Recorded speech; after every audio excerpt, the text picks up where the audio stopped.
नमस्कार मित्रांनो, welcome to S class education. मित्रांनो, तुम्ही असा विचार करताय का की 11वी-12वीला आपण सायन्स घेऊयात, पण तुमच्या मनामध्ये असा प्रश्न नक्की असेल की सायन्सला नेमके विषय काय असतात, कुठले असतात, ऑप्शनल आपण काय काय घेऊ शकतो आणि ते कसं ठरवायचं की आपल्याला ऑप्शनला काय घ्यायचं आहे.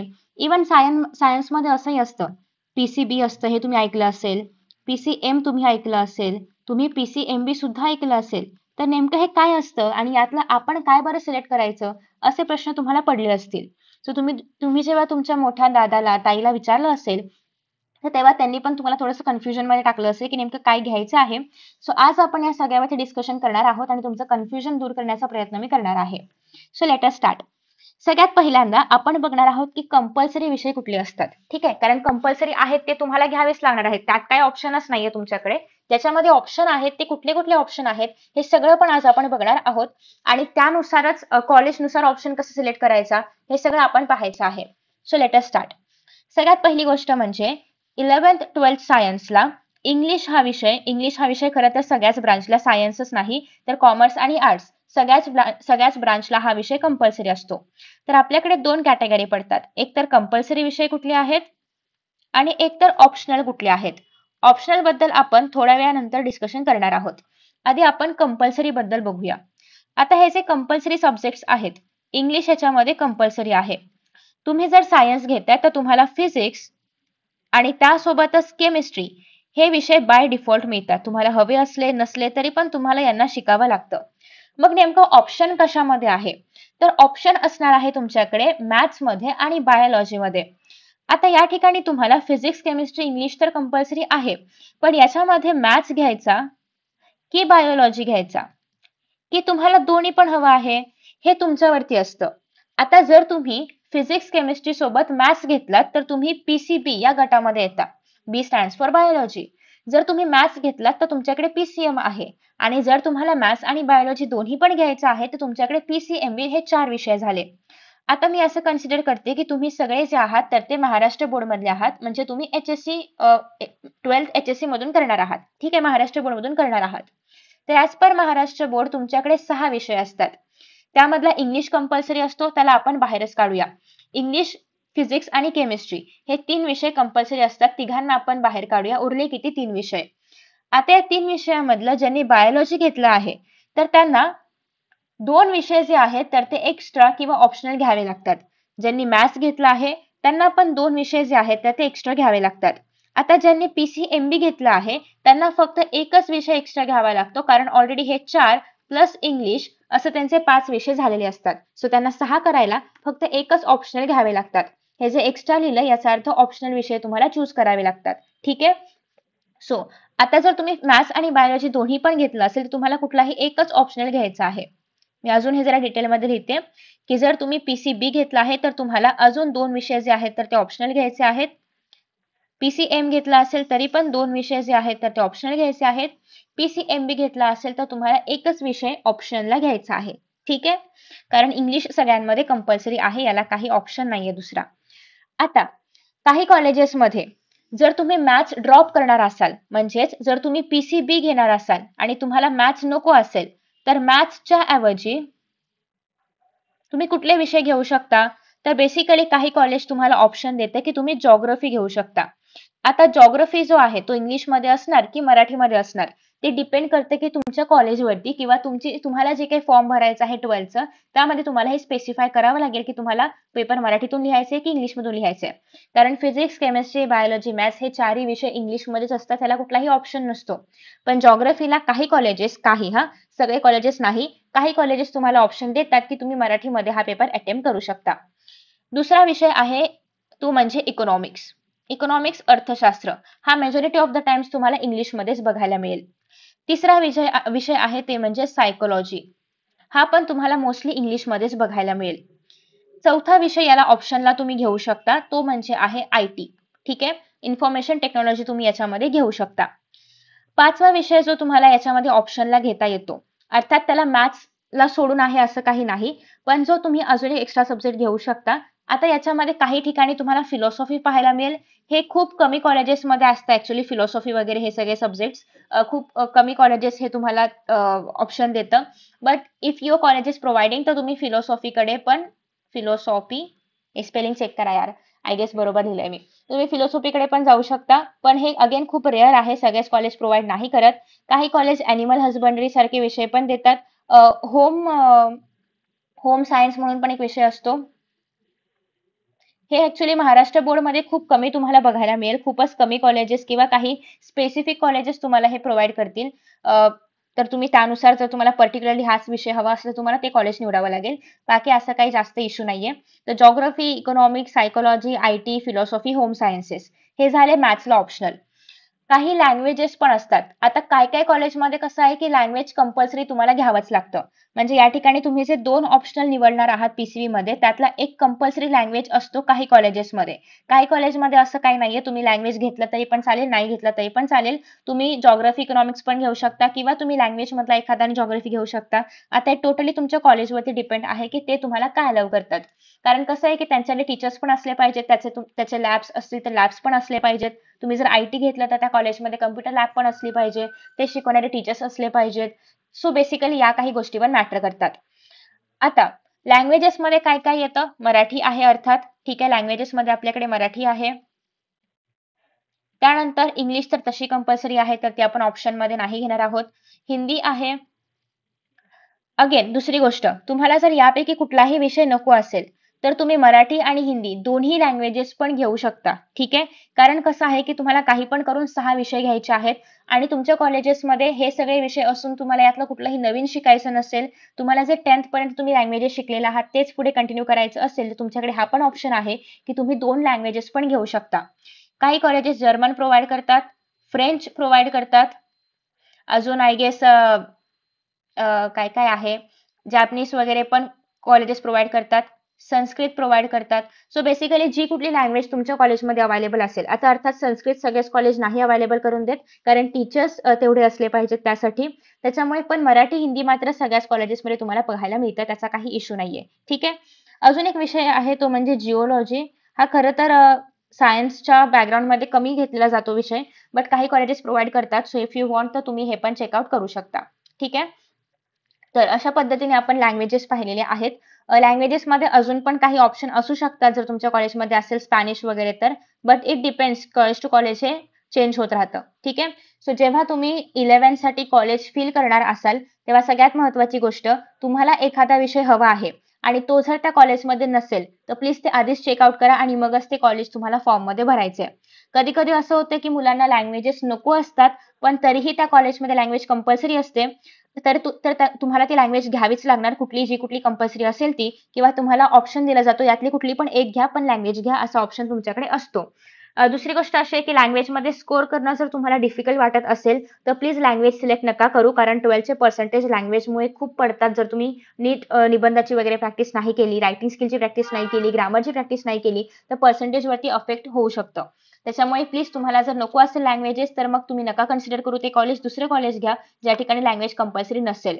शक्यतो जर तुम्हाला स्कोरिंग सब्जेक्ट हवा असेल तर आयटी, इकॉनॉमिक्स आणि जिओग्राफी हे 3 विषय खूप स्कोरिंग आहेत. त्यातल्या त्यातही तुम्हाला काही रट्टा मारायचा नसेल किंवा अगदीच मोठी-मोठी उत्तरं पाठ करायची नसतील तर आयटी इज बेस्ट. पण आयटीचा ड्रॉबॅक असा आहे की तुम्ही जर आयटी घेतलात तर तुम्हाला काही फी भरावी लागते. कारण तुम्ही कॉम्प्युटर लॅब्स वापरणार त्याच्यामुळे तुम्हाला त्याची फी भरावी लागते जी काही त्या कॉलेजची असेल ती. सो तुमची नॉर्मल लोकांपेक्षा ज्यांनी आयटी नाही घेतलंय त्यापेक्षा तुमची 11th-12ची फी वाढते. सो तुम्ही हे पण फॅक्टर कन्सिडर करायचं आहे की फीजमध्ये फरक पडणार आहे जर तुम्ही आयटी घेतलं तर. बाकी कुठले विषय घेतले तर काही फरक पडणार नाहीये. जी नॉर्मल फी आहे तीच तुम्हाला भरावी लागेल. ठीक आहे. सो बेसिकली हे झालं पीसीबी साठी की तुम्ही काय ऑप्शनला घेऊ शकता. लँग्वेज कंपल्सरी असेल तर कुठलीही एक लँग्वेज आणि त्यासोबत तुम्ही यापैकी कुठलाही एक विषय जो आहे तो घेऊ शकता. आता हे मी जनरल विषय सांगितलेले आहेत. काही कॉलेजेसमध्ये याच्यापेक्षा वेगळे विषय सुद्धा प्रोव्हाइड केले जातात. बट ते खूपच रेअर असतात. त्याच्यामुळे मी ते नाही कन्सिडर करत आहे. याच्या व्यतिरिक्त पण कुठला विषय सांगायचा राहिला असेल तर ते पण तुम्ही मला नक्की सांगा. बट आय गेस की मी सगळे विषय जे आहेत तर ते इथे कव्हर केलेले आहेत. ठीक आहे. त्याच्यानंतर नेक्स्ट आता आपण बघतोय पीसीएम. आता पीसीएम मध्ये एक मेजर चेंज आहे. काय बरं मेजर चेंज आहे की तुम्हाला इथे अर्थात बायोलॉजी नाही घ्यायचंय तर तुमच्याकडे काय आहे बायोलॉजी जर तुम्ही घेणार नसाल तर तुमच्याकडे ऑप्शन आहे की तुम्ही CS घेऊ शकता. CS stands for computer science. जर तुम्ही CS घेतला तर एक CS is equal to 2 subject, म्हणजे तुम्हाला फक्त English plus physics, chemistry, maths आणि प्लस CS एवढंच घेतलं तरी पण सफिशियंट आहे, किंवा हेच कॉम्बिनेशन आहे. तुम्हाला याच्यामध्ये एक्स्ट्रा अजून कुठलाही विषय लागत नाही. महाराष्ट्र बोर्ड प्रमाणे 6 विषय पाहिजेत, पण CS हा जो विषय आहे याच्यामध्ये 2 पार्ट्स असतात, हार्डवेअर आणि सॉफ्टवेअर. त्याच्यामुळे हा एकच विषय दोघांचा तुलनेमध्ये घेतला जातो आणि याचा पेपर पण 200 मार्कांचा होतो. बाकी सगळ्या विषयांचे पेपर 100 मार्कांचे असतात, पण CS चा पेपर हा 200 मार्कांचा असतो, हार्डवेअर आणि सॉफ्टवेअर वेगवेगळं. ठीक आहे, त्याच्यामुळे तुम्ही जर PCM मध्ये असाल तरच तुम्ही CS घेऊ शकता. PCB मध्ये असाल तर तुम्हाला CS अलाउ केला जात नाही. PCMB मध्ये असाल तरी पण तुम्ही CS नाही घेऊ शकत. सो CS फक्त प्युअर PCM वाले लोक घेऊ शकतात. CS घेतला तर तुम्हाला अगेन फीचा इश्यू आहे की फी वाढते CS साठी. सॉफ्टवेअरची जे काही फी असेल, तुम्ही जे काही पीसीज वगैरे यूज करणार त्याची फीस तुम्हाला एक्स्ट्रा भरावी लागते जर तुम्ही कम्प्युटर सायन्स घेतलं तर. बाकी तुम्हाला मग एक्स्ट्रा कुठलाही विषय घ्यायची गरज नाही एकदा CS घेतलं तर. सो तुमच्याकडे एक ऑप्शन आहे तो म्हणजे CS चा. त्यानंतर दुसरा ऑप्शन आहे अगेन बायोलॉजी जर तुम्ही स्किप करताय तर तुमच्याकडे अगेन एक ऑप्शन आहे की तुम्ही IT घेऊ शकता. ठीक आहे. दुसरा ऑप्शन आहे की अगेन तुम्ही इकॉनॉमिक्स पण घेऊ शकता. काही कॉलेजेसमध्ये बायोलॉजीला ऑप्शनल इकॉनॉमिक्स पण असतं. तुम्ही सायकोलॉजी घेऊ शकता. तुम्ही अगेन फिलॉसॉफी घेऊ शकता. दुसरी गोष्ट आहे की तुम्ही जॉग्राफी, मॅथ्स आणि जॉग्राफी पण काही कॉलेजेस अलाउ करतात बायोलॉजीला ऑप्शन म्हणून. ठीक आहे. सो पण बेसिकली जे PCMB वाले आहेत तर ते CS घेणंच प्रेफर करतात, कारण ते बायोलॉजी नाही घेते, त्यासाठी त्यांना कुठलाही रट्टा मारणारा सब्जेक्ट नकोय. आणि हे सगळे विषय जे आहेत सगळे रट्टोफाय आहेत IT सोडून. ठीक आहे. दुसरी गोष्ट, जर तुमच्या कॉलेजमध्ये असं असेल की तुम्हाला कुठलीही एक लँग्वेज घेणं कंपल्सरी आहे तर तुम्हाला CS घेता येत नाही. ठीक आहे. कॉलेजमध्ये जर लँग्वेज कंपल्सरी असेल तर तुम्हाला CS नाही घेता येणार. जर तुम्हाला CS हवं आहे PCM सोबत तर प्लीज आधी बघा की त्या कॉलेजचा काय क्रायटेरिया आहे, लँग्वेज वगैरे कंपल्सरी आहे का, तरच तुम्ही ते कॉलेज घ्या. नाहीतर तुम्हाला परत लँग्वेजचा अभ्यास एक्स्ट्रा करावा लागेल आणि तुम्हाला CS तसंही नाही मिळणार. ठीक आहे. सो लँग्वेजमध्ये सेम ऑप्शन्स आहेत, लँग्वेजमध्ये काही व्हेरिएशन नाहीये. जे लँग्वेजेस आपण इथे पाहिले होते सेमच लँग्वेजेस तुम्हाला PCM साठी पण पाहायला मिळणार आहेत, त्याच्यामध्ये असं काही नवीन नाहीये. ठीक आहे. डन.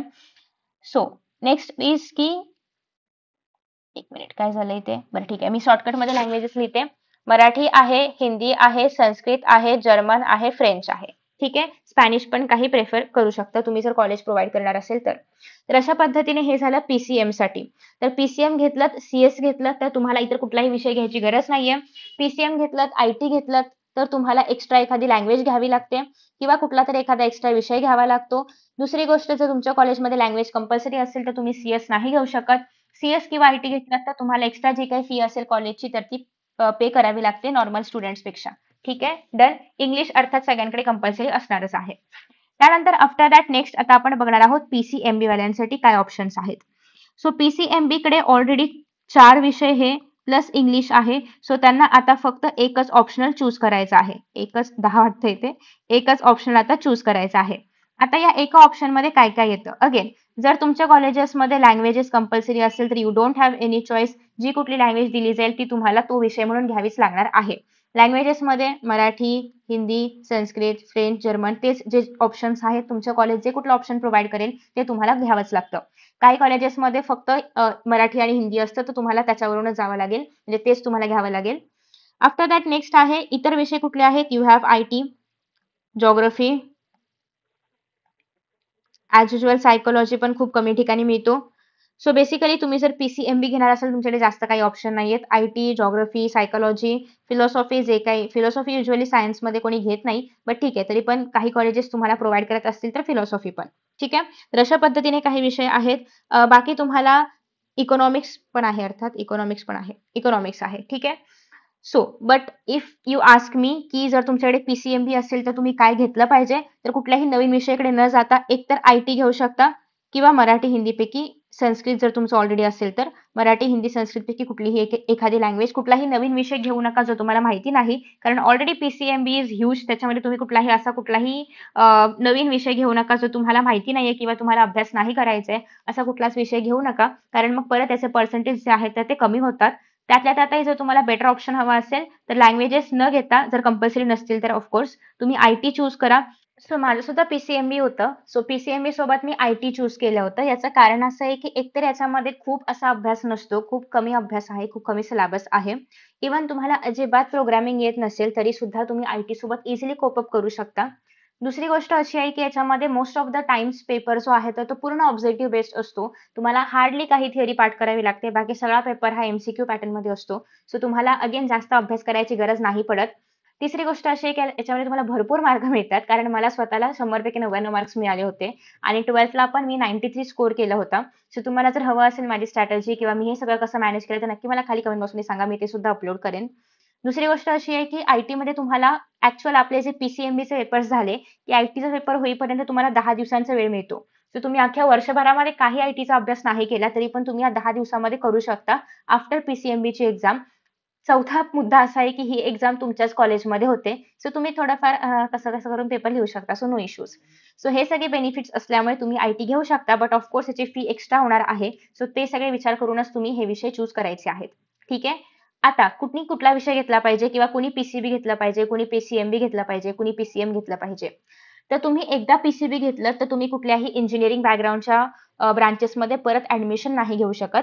कारण इंजिनिअरिंगसाठी मॅथ्स कंपल्सरी लागतं. सो तुम्हाला जर बायोच्या फील्डमध्येच काही करायचं असेल, फॉर एक्झाम्पल तुम्हाला नीट देऊन पुढे मेडिकल फील्डला जायचं आहे, तुम्हाला डॉक्टर बनायचं आहे, तुम्हाला फार्मासिस्ट बनायचं आहे, तुम्हाला बायोटेकमध्ये काही करायचं आहे, या सगळ्या फील्ड्समध्ये तुम्ही जर काही करणार असाल, तरच तुम्ही पी-सी-बी घेऊ शकता. ठीक आहे? किंवा पी-सी-बी घेऊन पुढे जाऊ शकता. दुसरी गोष्ट अशी आहे, की तुम्हाला बायोलॉजीच्या फील्डमध्ये काही करायचं नाहीये. तुम्हाला इंजिनिअरिंग करायचंय, तुम्हाला आर्किटेक्चर बनायचं आहे किंवा तुम्हाला बेसिकली मॅथ्स असणाऱ्याच फील्डमध्ये काही करायचं आहे. इव्हन तुम्हाला जर नेव्हीमध्ये जायचं असेल, तुम्हाला आर्मीसाठी बेसिकली असा काही क्रायटेरिया नसतो. पण एअर फोर्स किंवा नेव्हीमध्ये जायचं असेल, तर तुमच्याकडे मॅथ्स कंपल्सरी असलं पाहिजे. तुम्हाला पुढे जाऊन एन-डी-एमध्ये काही करायचं असेल किंवा एन-डी-एची एक्झाम द्यायची असेल 12th असतं किंवा 12th नंतर, तर मॅथ्स कंपल्सरी लागतोच लागतो. त्याच्यामुळे तुम्हाला पी-सी-एम घेणं फायद्याचं ठरेल, जर तुम्ही या काही फील्ड्समध्ये जाणार असाल तर. जर तुम्हाला पुढे जाऊन बी-एस-सी फिजिक्स करायचं आहे, तुम्हाला पुढे जाऊन बी-टेक करायचं आहे, बी-ई करायचं आहे, तर या सगळ्या मॅथ्सवाल्या फील्डसाठी तुम्हाला मग पी-सी-एम घ्यावं लागेल आणि मग त्यासोबत सी-एस घेणं केव्हाही चांगलं. आणि जर तुमचं डिसाईड नाही होत आहे मला पुढे जाऊन काय करायचंय किंवा तुमचं असं आहे की मला फ्युचरमधले कुठलेही ऑप्शन्स बंद नाही करायचे आहेत, की तुम्ही मॅथ्स घेतलं की एवढेच करू शकता, तुम्ही फक्त बायो घेतलं की एवढेच करू शकता. असं न करता तुम्हाला जर सगळं करायचं सगळंच ऑप्शन्स उघडे ठेवायचे असेल आपल्यासमोर, तर पी-सी-एम-बी हा बेस्ट ऑप्शन आहे. आणि जर तुम्हाला शक्य असेल तर खरंच पी-सी-एम-बी घ्या आणि तुम्हाला त्याच्यामुळे एकतर खूप साऱ्या गोष्टी मॅनेज करायची पण सवय लागते. दुसरी गोष्ट अशी आहे की उद्या जाऊन तुमचा जर प्लॅन बदलला फ्युचरमध्ये तर तुम्हाला कुठलीही अडचण येणार नाही कारण तुमच्याकडे सगळे विषय आहेत आणि तुम्ही सगळ्या 12th नंतर किंवा 12th सायन्स नंतर जे काही ऑप्शन्स असतील त्या सगळ्यामध्ये तुम्ही पार्टिसिपेट करू शकता. ठीक आहे. अजून एक गोष्ट अशी आहे की बऱ्याच जणांना असा प्रश्न पडतो की आता 11thला मी काही सब्जेक्ट्स घेतले, 12thला मला ते बदलायचे आहेत, तर मी बदलू शकते का? काही कॉलेजेस तुम्हाला बदलायला परमिशन देतात, काही कॉलेजेस बदलायला परमिशन देत नाहीत. याचं कारण असं आहे की त्यांना खूप सारे डेटा बॅलन्स करावा लागतो किंवा बॅचेस बॅलन्स करावे लागतात. कारण बॅचेस हे तुमच्या सब्जेक्टनुसार बनवले जातात. सो त्यांना ते सगळं बॅलन्स करावं लागतं आणि म्हणून ते तुम्हाला परमिशन नाही देत. जर तुमचं असं असेल, की मला 12thमध्ये जाऊन मे बी सब्जेक्ट्स बदलावे लागू शकतात, ऑप्शनल बदलावा लागू शकतो किंवा पी-सी-एम-बीचं पी-सी-एम किंवा पी-सी-बीमध्ये कन्व्हर्जन करायला लागू शकतं. तर मग तुम्ही आधीच असं कॉलेज निवडा, जे तुम्हाला हे चेंजेस करायला अलाऊ करेल. ठीक आहे? सो हे पण तुम्ही डिस्कशन करून बघा, की तुम्हाला असं पुढे करायला लागू शकतं का? की तुम्हाला फुल कॉन्फिडन्स आहे, तुम्ही आता जो विषय घ्याल तोच 12th पर्यंत घेऊन जाल, तर त्याप्रमाणे तुम्हाला बघायचं आहे. चेंजेस करणं अलाउड आहे. बट कॉलेजेस परमिशन देतात की नाही हा मुद्दा आहे. बाकी असं कुठेच नाही लिहिलंय की तुम्ही 11th नंतर 12thमध्ये विषय बदलू शकत नाही, असं कुठेही नाही लिहिलंय. पण कॉलेजने परमिशन दिली पाहिजे कारण कॉलेजला अल्टिमेटली हे सगळे बॅचेस वगैरे बघावे लागतात. टीचर्स वगैरे सगळं कॉलेजला बघावं लागतं. ठीक आहे? So in this way I hope की मी सगळं डिस्कशन केलेलं आहे आणि तुम्हाला थोडेफार जे तुमचे डाउट्स आहेत तर ते क्लिअर झाले असतील. अजून काही डाउट्स शिल्लक असतील तर प्लीज मला खाली कमेंट बॉक्समध्ये मेन्शन करा. मी ते सगळे डाउट्स घेऊन त्याच्यावरती व्हिडिओ बनवण्याचा प्रयत्न नक्की करणार आहे. सो त्या व्यतिरिक्त तुम्हाला आता 10th मधून 11th मध्ये जाताना किंवा 11th मधून 12th मध्ये जाताना जे काही इश्यूज असतील ते नक्कीच मला खाली कमेंट बॉक्समध्ये सांगा. मी त्याच्यावरती व्हिडिओज बनवेन. Thank you so much for watching this video and see you in the next video. Bye bye.